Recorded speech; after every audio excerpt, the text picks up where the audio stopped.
2 years on from Uyinene Mrwetyana's death, the issue of gender-based violence remains in the spotlight. The gruesome murder of Nosicelo Mtebeni recently sent shockwaves across the country. And in Limpopo, a police officer allegedly shot and killed his wife at Vyeboom near Vuwani. And a 41-year-old woman and her boyfriend were burnt beyond recognition after their house was set alight, allegedly by the woman's boyfriend. Now, as we draw to the close of Women's Month, the Limpopo MEC for Social Development, Nkakareng Rakgoale, has condemned these incidents. And she joins us now live here on ENCA. And good afternoon to you, MEC.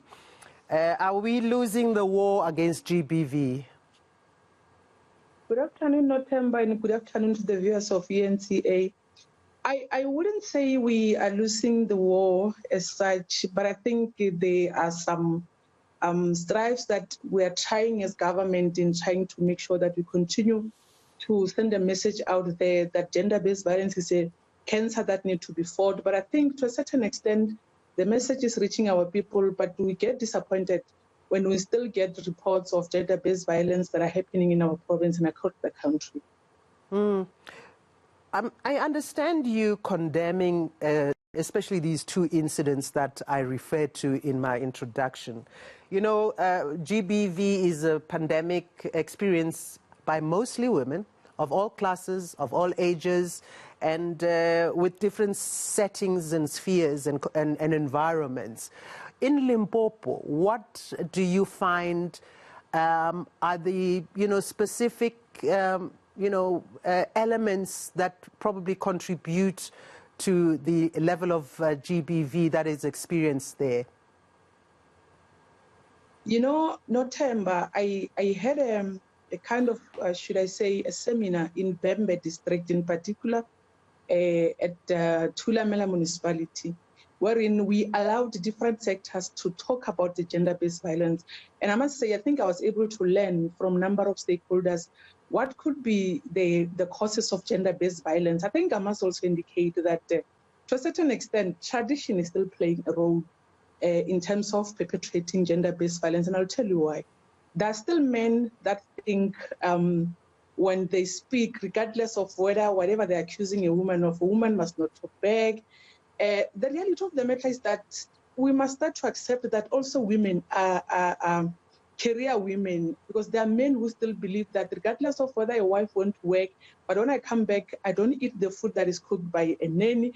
I want my wife to cook, whether she's tired. Remember, women are also doing different types of jobs that are also stressful. When she gets home, she must also find a home. But to find an abusive husband who believes he must get food that is cooked by the wife, she must prepare a bath for him and all those kind of things.